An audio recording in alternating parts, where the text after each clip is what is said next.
4ನೇ ಅಧ್ಯಾಯದ 15ನೇ ಶ್ಲೋಕ.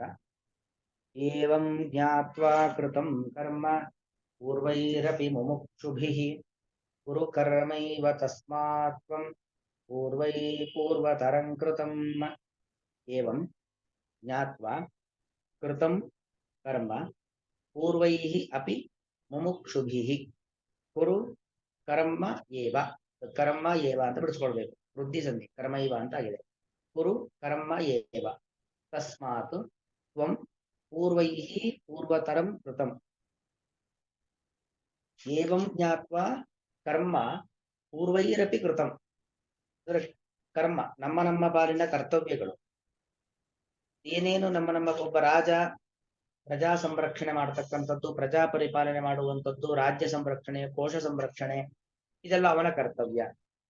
ಹೀಗೆ ಒಬ್ಬೊಬ್ಬರಿಗೆ ಒಂದೊಂದು ಕರ್ಮದ ಜವಾಬ್ದಾರಿಗಳು ಅಂತ ಇರುತ್ತೆ. ಋಷಿಮುನಿಗಳು ಅವರದ್ದೇ ಒಂದು ಅವರದ್ದೇ ಒಂದು ರೀತಿಯಾಗಿರತಕ್ಕಂಥದ್ದು. ಇಂದ್ರಾದಿ ಲೋಕಪಾಲಕರು ಅವರದ್ದೇ ಆಗಿರತಕ್ಕಂಥ ಒಂದು ರೀತಿಯಾಗಿರ್ತಕ್ಕಂಥ ಕರ್ಮ.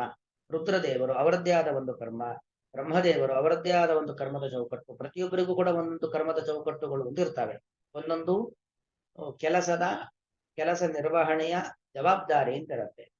ಎಲ್ಲರೂ ಕೂಡ ಅಂದ್ರೆ ಯಾರು ಈಗಾಗಲೇ ಅಪರೋಕ್ಷ ಜ್ಞಾನವನ್ನ ಪಡೆದು ಮುಕ್ತಿಯನ್ನು ಹೊಂದಿದ್ದಾರೋ ಅವರೆಲ್ಲರೂ ಕೂಡ ಏವಂ ಜ್ಞಾತ್ವಾ ಕರ್ಮ ಕೃತಂ ಹೀಗೆ ತಿಳ್ಕೊಂಡು, ದೇವರ ಬಗ್ಗೆ ಚೆನ್ನಾಗಿ ತಿಳ್ಕೊಂಡು, ಮತ್ತು ನಾವು ಕರ್ಮ ಮಾಡಬೇಕಾದರೆ ಯಾವ ಭಾವನೆಯಿಂದ ನಮ್ಮ ಪಾಲಿನ ಕರ್ತವ್ಯಗಳನ್ನ ಮಾಡಬೇಕು ಅಂತ ತಿಳ್ಕೊಂಡು ಕರ್ಮ ಕೃತಂ ಕರ್ಮವನ್ನ ಮಾಡಿದ್ದಾರೆ. ಅಂದ್ರೆ ನೋಡಿ, ಕರ್ಮವನ್ನ ಕಳ್ಕೊಳ್ಬೇಕಾದ್ರೆ ಕರ್ಮ ಮಾಡದೇ ಇದ್ರೆ ಆಯ್ತು, ಸುಮ್ಮನೆ ಕೂತ್ರು ನಾವು ಕರ್ಮ ಕಳ್ಕೊಳ್ಬಹುದಲ್ವಾ, ಈ ಭಾವನೆ ನಮ್ಮಲ್ಲಿ ಹುಟ್ಟಬಹುದು.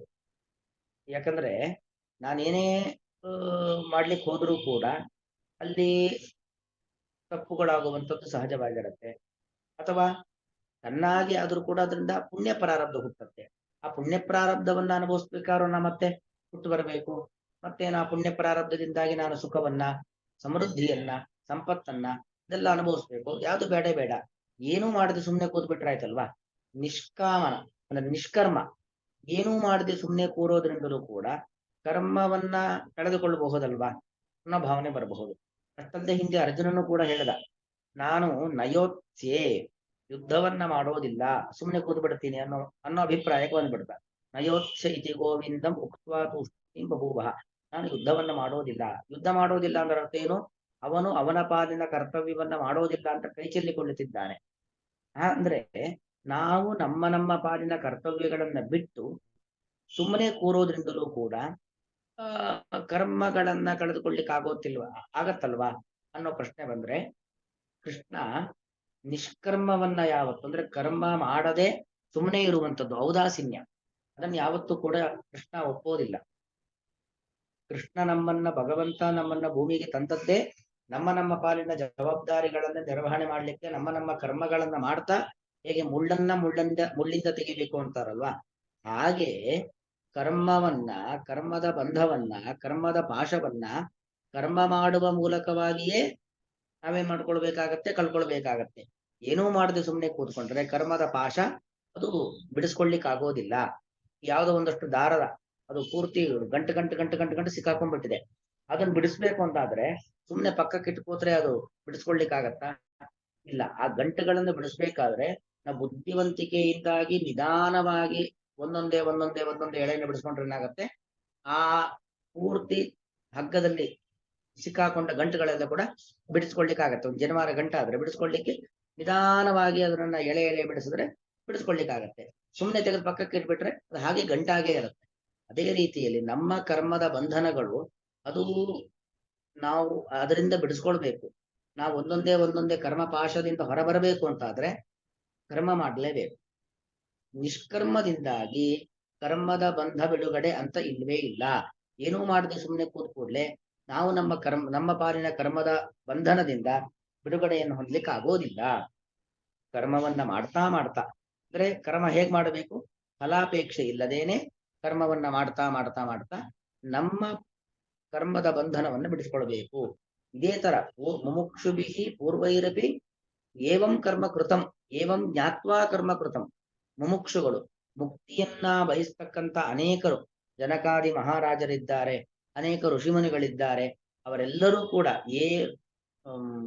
ಇದೇ ತರ ತಿಳ್ಕೊಂಡು ಕರ್ಮ ಹೇಗ್ ಮಾಡಬೇಕು, ಭಗವಂತನಿಗೆ ಕರ್ಮದ ಲೇಪ ಇಲ್ಲ, ಇದೆಲ್ಲ ದೇವರ ಬಗ್ಗೆ ತಿಳ್ಕೊಂಡು ಮತ್ತು ನಾವು ಯಾವ ರೀತಿಯಲ್ಲಿ ಯಾವ ಆಲೋಚನೆಯಲ್ಲಿ ಕರ್ಮ ಮಾಡಬೇಕು ಅನ್ನೋದನ್ನ ತಿಳ್ಕೊಂಡು ಅನೇಕ ಪೂರ್ವಿಕರು, ಅದಕ್ಕೆ ಮುಮುಕ್ಷುಭಿಹಿ ಪೂರ್ವೈಹಿ ಬಹುವಚನ ಪದ ಪ್ರಯೋಗ, ಒಬ್ರಲ್ಲ ಇಬ್ರಲ್ಲ, ಲೆಕ್ಕವಿಲ್ಲದಷ್ಟು ಜನ ಈ ರೀತಿಯಲ್ಲಿ ದೇವರ ಬಗ್ಗೆ ತಿಳ್ಕೊಂಡು ತಮ್ಮ ತಮ್ಮ ಪಾಲಿನ ಕರ್ತವ್ಯಗಳನ್ನ ಯಾವ ತರ ಮಾಡಬೇಕು, ಮೊದಲಿಗೆ ನಮ್ಮ ಕರ್ತವ್ಯಗಳೇನು, ಕರ್ತವ್ಯ ಪ್ರಜ್ಞೆ ಅದನ್ನೆಲ್ಲ ತಿಳ್ಕೊಂಡು ಕರ್ಮಗಳನ್ನ ಮಾಡಿದ್ದಾರೆ, ಮಾಡಿ ಮುಕ್ತಿಯನ್ನ ಪಡೆದವರಾಗಿದ್ದಾರೆ.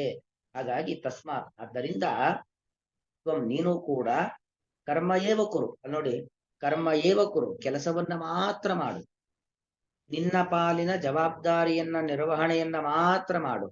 ಅಂದರೆ ಆ ಕೆಲಸ ಮಾಡುವಾಗ ನಾನು ಇಷ್ಟೆಲ್ಲ, ಅರ್ಜುನನಿಗೆ ಒಂದು ಪಾಪದ ಭೀತಿ ಇತ್ತು.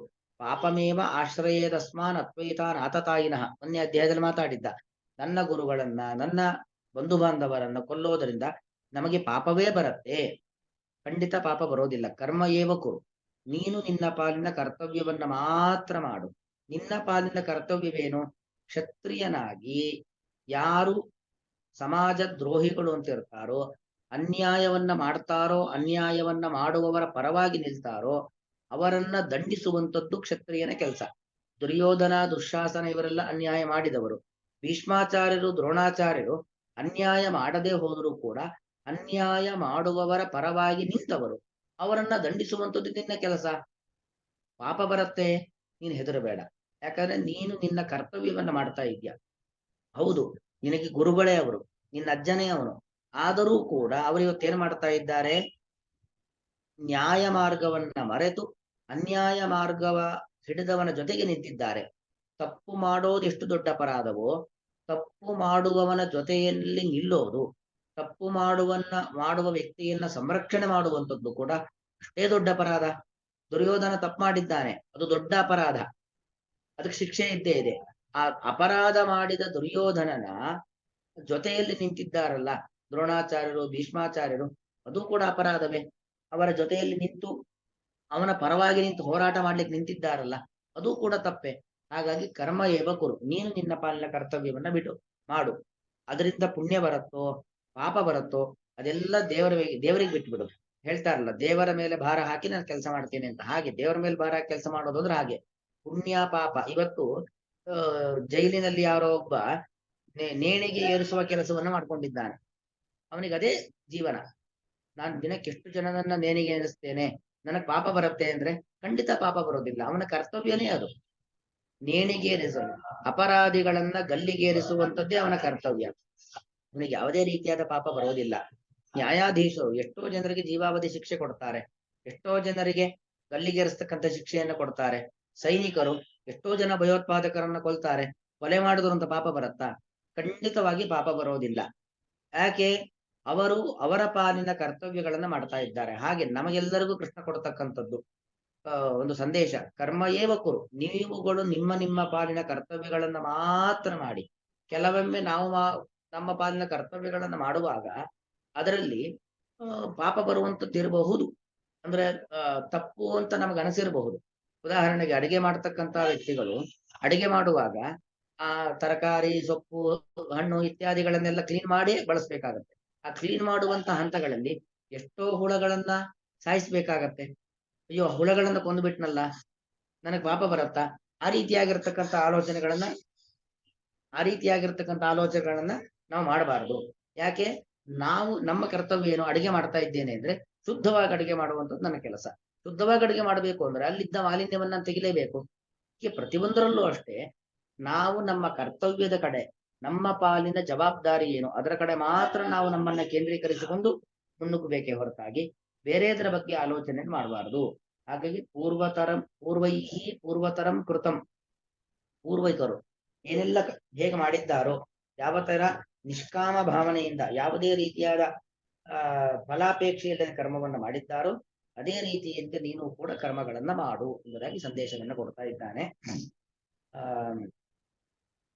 ಏವಂ, ಹಾಗೆಯೇ ಜ್ಞಾತ್ವ ಅಪಿ, ಅಲ್ಲಿ ಇನ್ನೊಂದು ನೋಡಿ, ಅಲ್ಲಿ ಜ್ಞಾತ್ವ ಒಂದು ಏವಂ ಈ ರೀತಿಯಾಗಿ ಜ್ಞಾತ್ವ ತಿಳಿದು, ಏವಂ ಜ್ಞಾತ್ವ ಅಂದ್ರೆ ದೇವರ ಬಗ್ಗೆ ತಿಳಿದು, ಕರ್ಮ ಯಾವ ತರ ಮಾಡಬೇಕು ಅಂತ ತಿಳಿದು, ಏವಂ ಜ್ಞಾತ್ವ ಈ ರೀತಿಯಾಗಿ ತಿಳಿದು, ಈ ರೀತಿಯಾಗಿ ಅಂದ್ರೆ ದೇವರ ಬಗ್ಗೆ ತಿಳ್ಕೊಂಡು, ಭಗವಂತನಿಗೆ ಕರ್ಮದ ಲೇಪ ಇಲ್ಲ ಅಂತ ತಿಳ್ಕೊಂಡು, ನಾವು ನಮ್ಮ ಪಾಲನ ಕರ್ತವ್ಯಗಳನ್ನು ಹೇಗೆ ಮಾಡಬೇಕು ಅಂತ ತಿಳ್ಕೊಂಡು, ಮುಮುಕ್ಷುಭಿ ಪೂರ್ವೈರಪಿ ಮುಕ್ತಿಯನ್ನ ಪಡೆದಂತ ಪೂರ್ವಿಕರಿಂದಲೂ ಕೂಡ ಕರ್ಮಕೃತಂ ಕರ್ಮವೂ ಮಾಡಲ್ಪಟ್ಟಿದೆ. ಇಲ್ಲಿ ಇನ್ನೊಂದು ಪ್ರಶ್ನೆ, ನಮಗೆ ಅಪರೋಕ್ಷ ಜ್ಞಾನ ಬಂದ ಮೇಲೆ ಕರ್ಮ ಮಾಡ್ಬೇಕಾ ಅಂತ ಪ್ರಶ್ನೆ ಬರಬಹುದು. ಅದಕ್ಕೆ ಕೃಷ್ಣ ಜ್ಞಾತ್ವ ಅಪಿ, ಅಪೂರ್ವೈರಪಿ ಅನ್ನೋಲ್ಲ ಅಪಿ ಇದೆಯಲ್ಲ, ಅದನ್ನು ಜ್ಞಾತ್ವ ಅಪಿ ಅನ್ನೋಳಗೆ ಇಟ್ಕೊಳ್ಬೇಕು. ಪೂರ್ವೈರಪಿ ಪೂರ್ವಿಕರಿಂದಲೂ ಕೂಡ ಇದೇ ತರ ಅಂದ್ರೆ ಅಪರೋಕ್ಷ ಜ್ಞಾನ ಬಂದ ಮೇಲೂ ಕೂಡ ಕರ್ಮಕೃತಂ ಕರ್ಮ ಮಾಡಲ್ಪಟ್ಟಿದೆ. ಎಷ್ಟೋ ಜನ ಅಪರೋಕ್ಷ ಜ್ಞಾನಿಗಳು, ಉದಾಹರಣೆಗೆ ಶುಕಾಚಾರ್ಯರು ಅಪರೋಕ್ಷ ಜ್ಞಾನಿಗಳು, ಅಪರೋಕ್ಷ ಜ್ಞಾನ ಬಂದ ಮೇಲೂ ಕೂಡ ಸುಮ್ಮನೆ ಕೂತ್ರ ಇಲ್ಲ, ಪರೀಕ್ಷಿತ್ ರಾಜನಿಗೆ ಭಾಗವತವನ್ನ ಉಪದೇಶ ಮಾಡಿದ್ರು. ಹಾಗೆ ರಘುಗಣ ರಾಜನಿಗೆ ಭರತ ಉಪದೇಶ, ಅಪರೋಕ್ಷ ಜ್ಞಾನ ಬಂದ ಮೇಲೂ ಕೂಡ ಉಪದೇಶಗಳನ್ನ ಮಾಡದ. ಪ್ರತಿಯೊಬ್ಬರೂ ಕೂಡ ಜ್ಞಾನ ಬಂದ ಮೇಲೆ, ಅಪರೋಕ್ಷ ಜ್ಞಾನ ಬಂತು ನಾನು ಮುಕ್ತಿಗೆ ಅರ್ಹನಾಗ್ಬಿಟ್ಟೆ ಸುಮ್ಮನೆ ಕೂತಿಲ್ಲ, ಅಪರೋಕ್ಷ ಜ್ಞಾನ ಬಂದ ಮೇಲೂ ಕೂಡ ಕರ್ಮಗಳನ್ನ ಮಾಡಿದ್ದಾರೆ. ಹಾಗಾಗಿ ತಸ್ಮಾತ್ ಆದ್ದರಿಂದ ಅಪರೋಕ್ಷ ಜ್ಞಾನಿಗಳೂ ಕೂಡ ತಮ್ಮ ತಮ್ಮ ಪಾಲಿನ ಕರ್ತವ್ಯವನ್ನ ಮಾಡಿದ್ದಾರೆ. ಅವರು ಅಪರೋಕ್ಷ ಜ್ಞಾನ ಬಂದ ಮೇಲೂ ಕರ್ಮವನ್ನ ಮಾಡಿದ್ದಾರೆ. ಕರ್ಮವನ್ನ ಕೈ ಚೆಲ್ಲಿ ಕುಳಿತಿಲ್ಲ, ಏನೂ ಮಾಡದೆ ಸುಮ್ಮನೆ ಕೂತಿಲ್ಲ, ನಿಷ್ಕರ್ಮಿಗಳಾಗಿ ಕೂತಿಲ್ಲ. ಆದ್ದರಿಂದ ತ್ವಮಪಿ ನೀನು ಅಪರೋಕ್ಷ ಜ್ಞಾನಿ. ಯಾಕೆ ಅರ್ಜುನ ಅಂದ್ರೆ ಯಾರು? ಸಾಕ್ಷಾತ್ ಇಂದ್ರ ಅಲ್ವಾ? ಹಾಗಾಗಿ ಅಪರೋಕ್ಷ ಜ್ಞಾನಿಯಾಗಿದ್ದರೂ ಕೂಡ ಪೂರ್ವತರಂ ಹಿಂದಿಂದ ಅನೂಚಾನವಾಗಿ ಬಂದಿರತಕ್ಕಂಥದ್ದು, ಹಿಂದಿಂದ ನಡೆದುಕೊಂಡು ಬಂದಂತಹ ಪೂರ್ವೈ ಪ್ರಾಚೀನರಿಂದ ಕೃತಂ ಮಾಡಲ್ಪಟ್ಟಂತಹ ಕರ್ಮವನ್ನೇ ಕುರು ನೀನು ಮಾಡು. ಪ್ರಾಚೀನರು ಯಾವ ರೀತಿಯಲ್ಲಿ ತಮ್ಮ ತಮ್ಮ ಪಾಲಿನ ಕರ್ತವ್ಯಗಳನ್ನ ನಿಷ್ಕಾಮನೆಯಿಂದಾಗಿ ಯಾವುದೇ ಫಲಾಪೇಕ್ಷೆ ಇಲ್ಲದೇನೆ ಕರ್ಮಗಳನ್ನ ಮಾಡ್ಕೊಂಡು ಬಂದಿದ್ದಾರೋ ಅದೇ ರೀತಿಯಲ್ಲಿ ನೀನು ಕೂಡ ಕರ್ಮಗಳನ್ನ ಮಾಡ್ಕೊಂಡು ಹೋಗು. ಏವಂ ಜ್ಞಾತ್ವಾ ಕೃತಂ ಕರ್ಮ ಪೂರ್ವೈರಪಿ ಮುಮುಕ್ಷುಭಿಃ ಕುರು ಕರ್ಮೈವ ತಸ್ಮಾತ್ ತ್ವಂ ಪೂರ್ವತರಂ ಕೃತಂ. ಶ್ರೀಕೃಷ್ಣ.